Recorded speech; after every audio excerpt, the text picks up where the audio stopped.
Okay, we're talking specifically about the 38 now. Are you saying you do not have information or any prior knowledge about what led to this 38 being, call it, dismissed from the army? Compulsory retirement. On compulsory retirement? Yes, I want to toe the line of maybe saying compulsory retirement. 38, I know about it. And what I know about is that, first and foremost, I want to say that most of the people in that category, I must confess that I know them. And brilliant officers, you know, who have been doing well on their courses. And then, you know, I can say that, look, academically and otherwise. But again, when you look at it, that does not translate probably to national interest or the service interest. And they may run contrary to each other. What I know is that there are some issues coming and then they are handled administratively. Once they are handled administratively, it is not that, you know, it will be brought like people have been saying.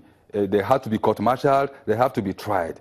There are investigations that will be conducted, and once they are tabled before the service boards and convincing enough for the service board to say, look, this particular officer or a soldier, let us now allow him or her to leave the service in national interest. It is done, and it is there in our harmonized terms and conditions of service and in the Armed, you know, Forces Act, Chapter 820, Laws of the Federation of Nigeria. It is there. But what most of people do is that after this happens, they appeal to the service councils to take a second look at their case, you know. And most of the times, I believe, I know that their appeals have been received, and then it will be weighed on its merit. And if it is worth, you know, considerations, they used to be considered. But I am aware of that case. Before I come to the appeal, could you tell us if they don't necessarily have to appear before any panel or court-martial? We heard the Minister of Defense some time ago say that anyone who falls in this category or any category that has left the army, maybe compulsorily, they usually have fair hearing. How do you have fair hearing if you don't appear before any committee or panel? You see, you know that the law is very, very wide. And I tried, after training and all, to go into it. And it gives room for all possibilities. Like I told you, administratively, it is possible not to be charged, not to face any board, and still, after an administrative procedure of investigation, like I said, and I will keep repeating it, national interest and security is so important and so key to the job that we are doing. Once it is looked in that light, then an action of relieving you of service in the armed forces can be granted by the service council or the service board. And I believe that was what happened in the case of these 38 officers. So were the 38 officers a national risk?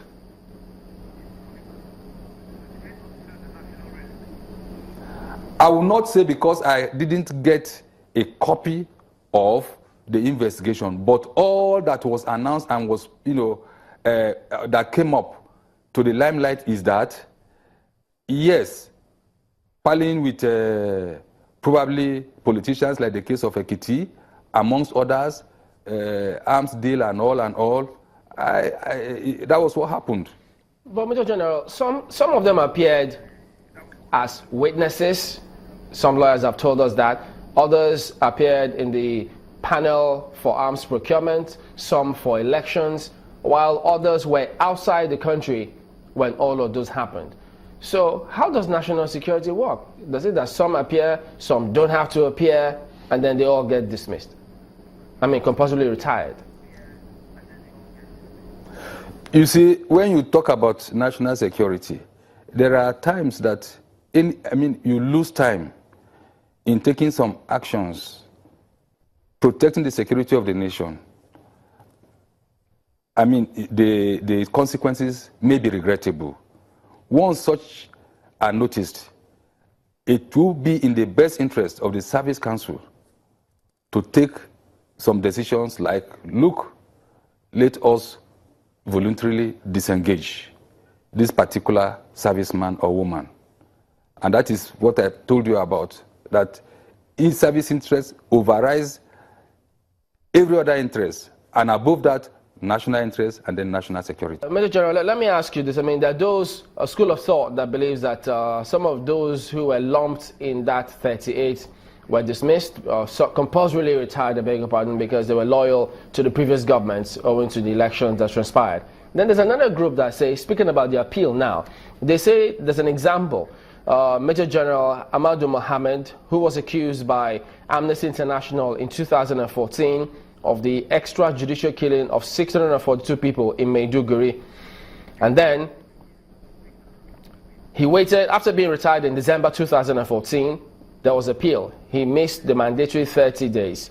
He waited until September 2015 before he appealed. That was about 9 months. And then within 3 months, by January 2016, he was reinstated. And this group of 22 who have been compulsorily retired are saying for over a year, they've been waiting for the appeal to be heard and nothing is happening. What's going on with their appeal?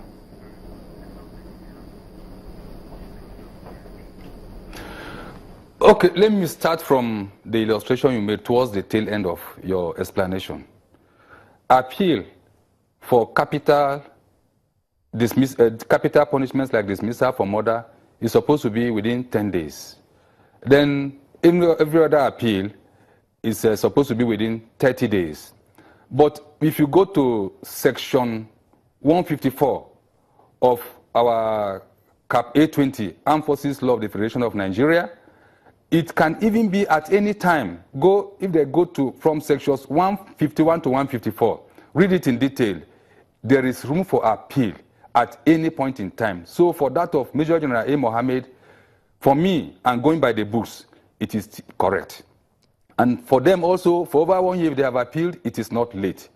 So that is my response to that.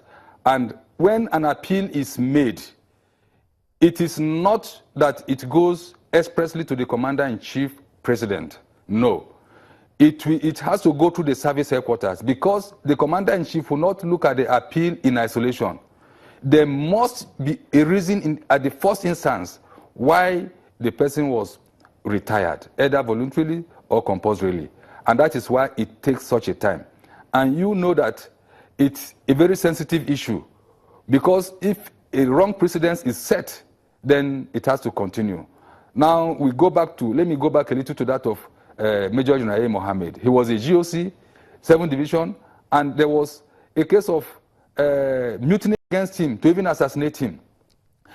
At the end of the day, when the report came out, it was quite clear. Somebody who was fighting in the interest of the country for national security, that wanted to be, murdered by his own troops through mutiny, then double jeopardy.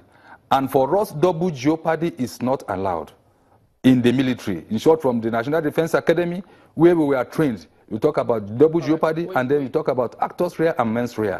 Was there any intention, mens rea or actus rea on the part of General Mohammed for the accusation, mere accusation by amnesty? Nothing like that. Right. And in conclusion, General, we really need to go. We're out of time on this one. Could you tell us, can the acting president look into this matter, and how long will it take him to do that?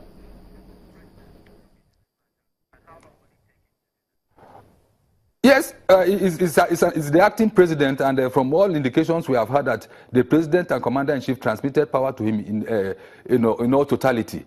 So if it is within time, and then the appeal has got through the whole procedures, of course, yes, he will act on it. But I know that the appeal process for such a case, it takes some time, quite some time, because it has to go to our legal departments of the service to look into it in detail, critically, and then also be able to look at the reports, the security reports that were raised on each and every one of them. So it is not something that I would say is something of within a few hours. Well, that's the show today. We thank you all for watching. We'll see you tomorrow. I'm Chamberlain. That's all. And I'm Gimba Umar.